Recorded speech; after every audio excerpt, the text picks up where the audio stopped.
My best friend confessed to me that she likes me more than just as a friend. First, I would like to state that this specific incident happened 2 years ago. I have been friends with P for the past 6 years.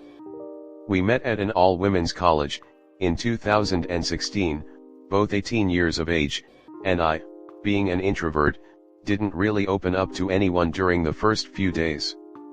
Suddenly, P called me to her table and asked me if I wanted to join her friends group. She, extremely extroverted, had already made friends with 3 of them from our class, and I was also excited to make new friends.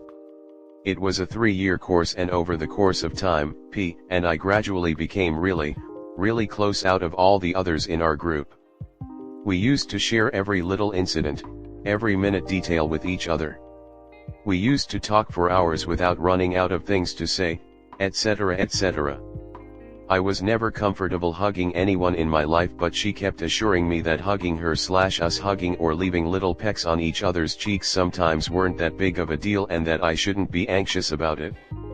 She was always the one who initiated hugs, and she was the only one who left casual pecks on my cheeks whenever we used to hang out. I, personally, wasn't very comfortable with that, but because of her assurance, I never thought of it as anything odd. After the completion of our course, we stayed in touch with each other, updating each other of our lives almost every other day or at least twice a week. Cut to a year after our course got over, P and I were hanging out at my apartment, and we had some meaningful conversations about the future, and just everything in general. Suddenly, she confesses to me that she's been seeing me as someone more than a friend for the past 3 years, that is, right from the 2nd year of our course. She told me that she felt attracted both emotionally and physically towards me and had been feeling that way for a long time. She told me that she would like to have something more than just friendship with me. Initially, I didn't know how to react because this was completely out of the blue. But after a few minutes, I told her that it was totally cool, and I even let her know how brave it was of her to confess such a thing to me.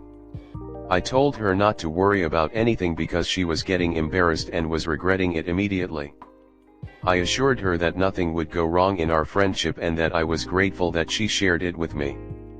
But, I also let her know clearly that I was totally straight and was never into her or any other girls my entire life. She seemed a bit disheartened but brushed it off aside and said it was cool. We still kept hanging out with each other once a while, having completely forgotten about this incident. A few weeks later, she called me out for shopping. It was for her sister's wedding and I had to go with her, even though I do sorta hate shopping. Once we came back to my place, she suddenly started talking about her feelings for me. It felt forced, like she was expecting something from me, as if, hinting at it would nudge me to say something that she wanted to hear. She kept going on about how I made her feel different and that she couldn't get over me. After a point, I told her that I wasn't comfortable talking about it. And she stopped. Again a few minutes later, out of nowhere, she says something along the lines of, "I'm afraid to even sit next to you because I don't know if I have the restraint that it takes to not take things further with you." I was shocked to my core. It was like a punch to my gut and I felt thoroughly hurt.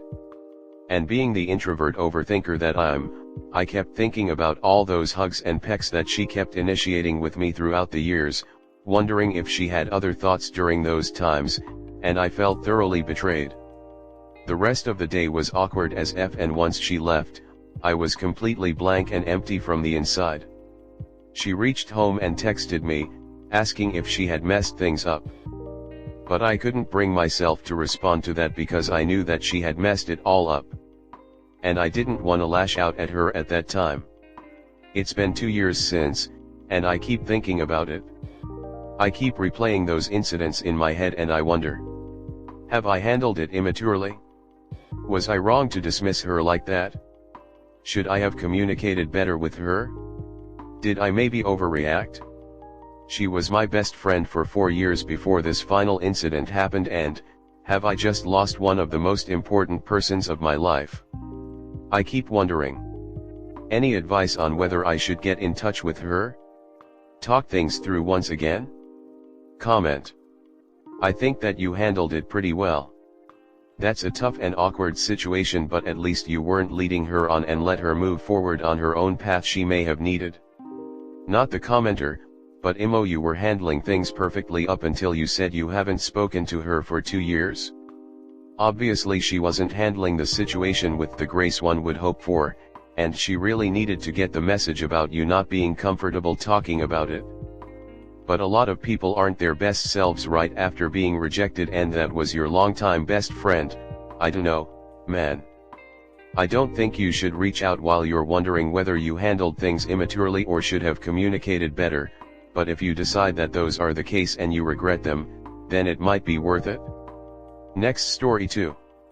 Is it selfish that I do not want my fiancé financially supporting his mother's unemployed fiancé? Me and my fiancé, whom we'll call Joe, got engaged earlier in June this year and plan on getting married next October 2024 in Colorado. Everything has been going very smoothly so far except for the drama with my 60F mil. The issue? She's gotten engaged to a man from the UK that she met via LinkedIn, and he's trying to come over to the US and get a job. She has no money of her own and he's not well off either, so she's trying to get Joe to essentially financially support him while he finds a job. Some background: his mother is by no means a malicious person. She's very kind-hearted and naive, and it has led to some very poor decisions in her life. She's never been financially well off. She's worked at the same crappy warehouse job for over 30 years. She's always hated it but never did anything change things. She has little to no 401k because she took out a lump sum prematurely to help out a friend, and tends to give more money than she should to the church. She's been divorced twice, once when Joe was 2, and again when Joe was in his late 20s. She got screwed over in her last divorce and up until last year has been paying alimony to her ex-husband. Joe and I both own homes. Before we were dating, he was letting his mom live with him so she could financially recover. He loaned her $30,000 so she could pay off her debts, and she did eventually pay him back, which is good. When we did start dating, Joe moved into my house and his mom still lived at his house paying the full mortgage and utilities, which, since his house was bought during the recession and at a low interest rate, was still significantly cheaper than if she rented a one-bedroom apartment elsewhere. After we got engaged, Joe told her she could live there until April 2024 and then we'd be selling his house and also mine so Joe and I can buy a house together after we're married. She agreed and was fine with this. But then, she met this guy from the UK on LinkedIn and fell in love. We'll call him John, trying to become a US citizen. He's not well off financially either, but has this business idea for some portable medical device and wants to come to the US and find investors. She talks to him almost 24/7 via Zoom, and insists we do not tell anyone about him. It was only after they got engaged did she say it was okay to only tell Joe's biological dad, but still wants to be very quiet about the details. She does not have any close friends or activities other than Sunday church, so John's essentially become her world. Joe has also already given the okay for John to live at his house with his mother this October 2023, but still stayed firm that they would have to move out in April 2024. However, Joe is not increasing the rent, so John will be living at his house for the next 6 months free. This agreement was still okay on both parties up until this week. Suddenly John's mother talked to him saying that surprise surprise that John is having more difficulty than expected trying to find a job and get through the legal red tape, and if they can live in the house for an additional 6 months to a year. She also said that Joe should lower his expectations of John and that we shouldn't be buying some big expensive house. Joe told me about this whole convo and it led to a very ugly argument. I said that it feels like he's being taken advantage of by his mother, something both his biological dad has said and Joe has complained in the past too, but Joe now totally denies this and would not stop defending his mom. I said that I had no issue with him helping his mom so long as it was within our means, but I do not like the idea of us financially helping out a stranger we've only met in person once. The whole relationship is one huge red flag. He fired back that well, he won't be a stranger, he's going to be family soon. Next year they plan on getting married. To which I asked how that's even possible, as I have friends that have gone through this process and it took at the earliest 5 years before they could be legally married. Joe doesn't know either, but his mom sure thinks it's going to happen. In the end he agreed that it's best to stick to our guns and not let Joe's mom and her fiancé stay at his house no longer that April 2024, but we still have not talked to his mom about it. I'm so exhausted by the whole thing and it's made me question our whole relationship. I also am not a fan of the potential idea of constantly bailing her out every time she makes a mistake in spite of him telling her it's a bad idea.